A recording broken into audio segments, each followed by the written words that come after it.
go. I got 30 bands on me, and the bitch up in a headlock. Dead stock kicks, and the bitch gon' make the bed rock. Lead hot, nigga trip on me, I bet his head pop.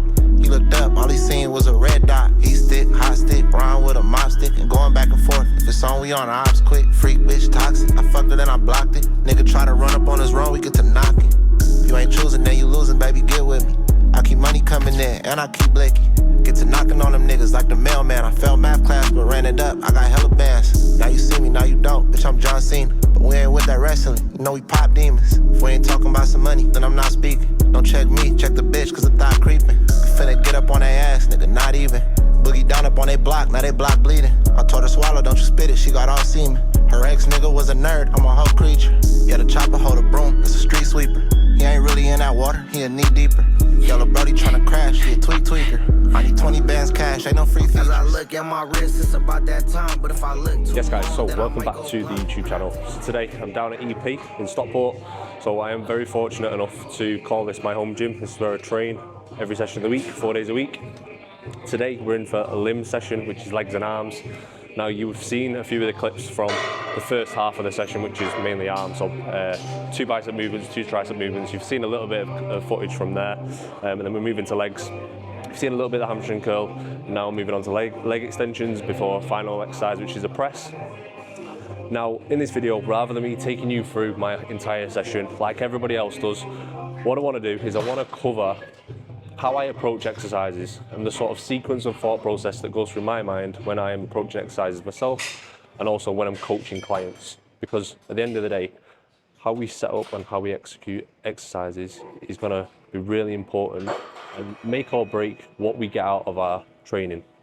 Yes, if we train hard, we're going to get some sort of response, but if we can train hard and train accurately, then the response is going to be even greater. Okay, so firstly, really fucking simple. What are we trying to get out of the exercise? What is the purpose of choosing this exercise? So for example, I'm on a leg extension. What's the purpose of leg extension? What is the goal? What are we trying to achieve? So leg extension, we're trying to achieve full knee flexion as much as we can to full knee extension. So we repeat this process on any exercise we approach. What muscle are we intending to use and the range of motion or the path of motion that we're trying to take that muscle through. We figure that out, that then helps us with our setup. Okay, so we figured out what we're intending to do with the exercise. Now secondly, it will be setup. Now obviously, for each person and for each exercise, setup is going to be very different. So in this video, I can't really tell you what every setup should look like. That's where you either, one, need to self-educate and learn a bit more, or two, that's where you'd have a coach or someone in your corner who would be able to educate you and teach you about the correct setups for exercises. So then the next thing I'd be looking at is what I call contact points or reference points. Now, on every machine or every exercise that you're doing, you're going to have contact with something and you're going to have reference points. Now, I like to set these or think of these before starting the exercise, because then as the set progresses and as we start to approach failure, chances are our form is going to start to break down. Now, once we've got contact points and reference points setting in place, those are the things that are going to break down. So it's easy for us to identify when we're starting to reach failure or when form is starting to break down. So when I talk about contact points, for this machine, for example, we've got numerous different contact points. We've got obviously our shins on the pad, of where we're contacting with our shin and our lower leg. We're actually seated into the seat, and then also we have handles to pull onto, or we can pull ourselves into the seat in another position.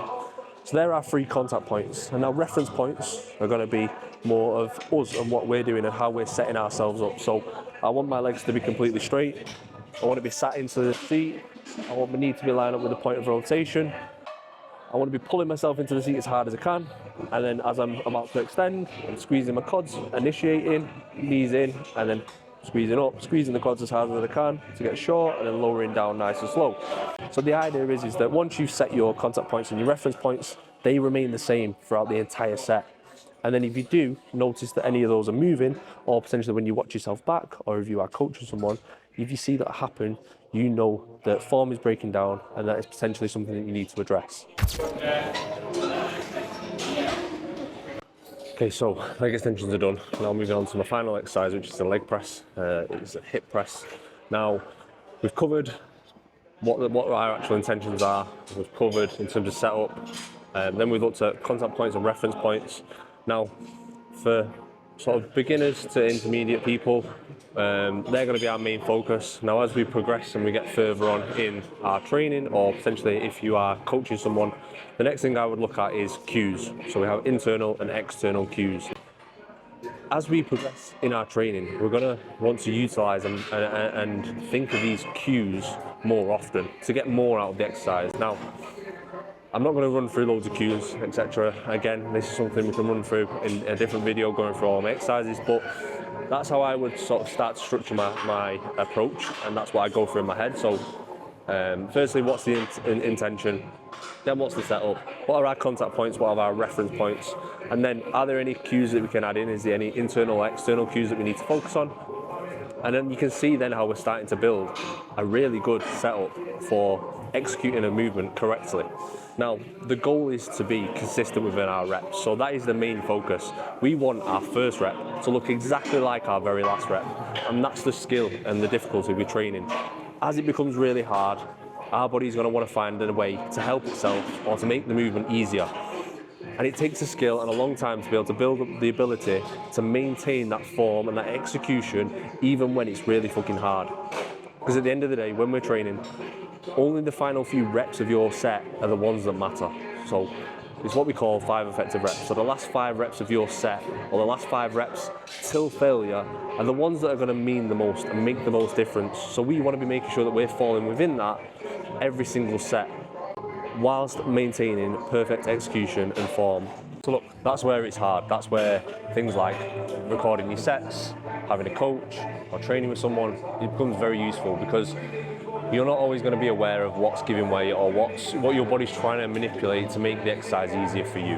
And having someone there, someone external, or having a video to be able to watch from a different point of view, you'll be able to pick up on things more. And again, that's where a coach is handy.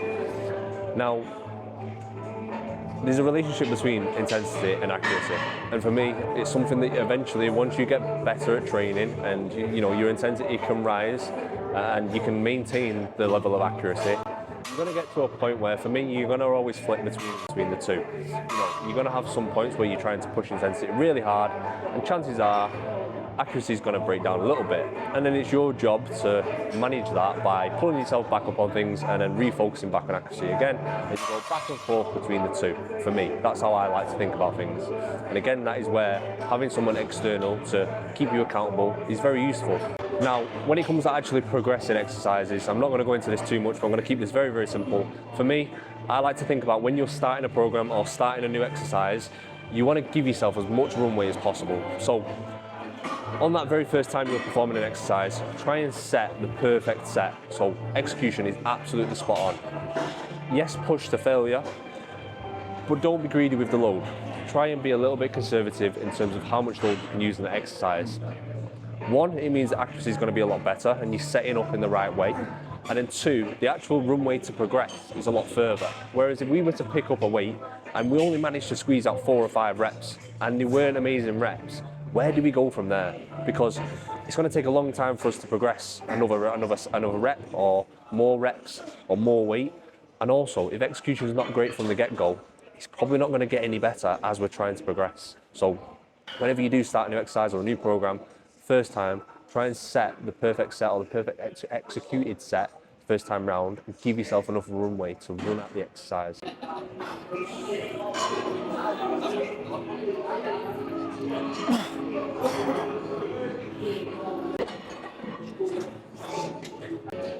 Okay, so quickly, just to summarise, session done. Firstly, what's the intent? What's the purpose of the exercise that you're doing? What's the goal? Secondly, setup of the actual positioning of the movement, of the machine, whatever it is you're using. And then secondly, what are our contact points and reference points? So what points are we touching? Are we touching the ground? Are we touching the machine itself? Are we holding the weight? Then also reference points, so what are we trying to do? What do we need to maintain the same throughout the set within our body and our position? Then also, if we're at that point, are there any cues that we need to focus on, internal or external cues? And then from there, once you've got that, get really good at that, get really accurate with your training, but also train really fucking hard. And then if you are training too hard, some of those things start to break down, pull yourself up, realign with the accuracy, and then continue to push hard again. and it's something that you're probably just going to go back and forth with all the time. I myself still do it. I've been training for years. You know, you're going to get a little bit excited. You want to push your training hard. Things potentially might start breaking down, or things that potentially just need to be tweaked a little bit, fine-tuned. And that's what it is. Training is just, it's fine-tuning things. It's getting better and better each session or over the course of the weeks as we progress. Train really fucking hard, train really accurate, and chase consistency within reps whilst progressing. That is it. If you can do that really fucking well, then your training's good. If you liked the video, if you found it helpful, please leave a like and a comment down below. And if you do like this content, make sure to subscribe.